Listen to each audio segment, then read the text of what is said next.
So hi, I'm Stephan Kadauke, and I'm one of the directors of the Cell-Based Therapy Lab. And we are the laboratory that provides all cellular therapies to patients in CHOP.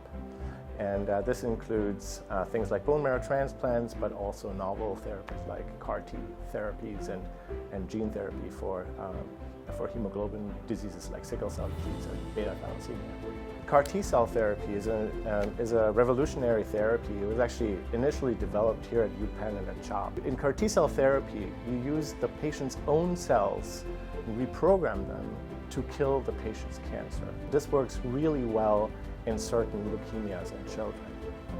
CHOP researchers helped launch the Kadauke initiative, which uses automated closed system platforms to lower cost and complexity of CAR-T manufacturing. This effort aims to make clinical-grade therapies more accessible to low and middle-income countries. Commercial CAR-T cell therapy was just approved in Brazil in 2022.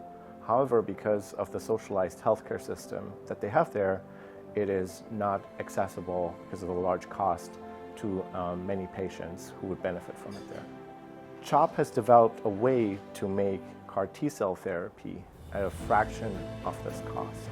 And we received a $4 million grant from the Brazilian Ministry of Health to implement CAR-T manufacturing and CAR-T therapy at the National Cancer Institute of Brazil in Rio de Janeiro.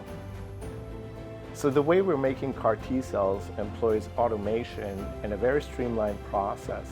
And in fact, at CHOP, we now have 3 clinical trials open that all use the exact same manufacturing process. And this is the same process that we transferred to our Brazilian friends. This same manufacturing process could be adjusted for other kinds of therapies. And we're actively working on a process to develop ex vivo gene therapies for sickle cell disease at this moment. We hope that these therapies will also be made accessible to patients throughout the world.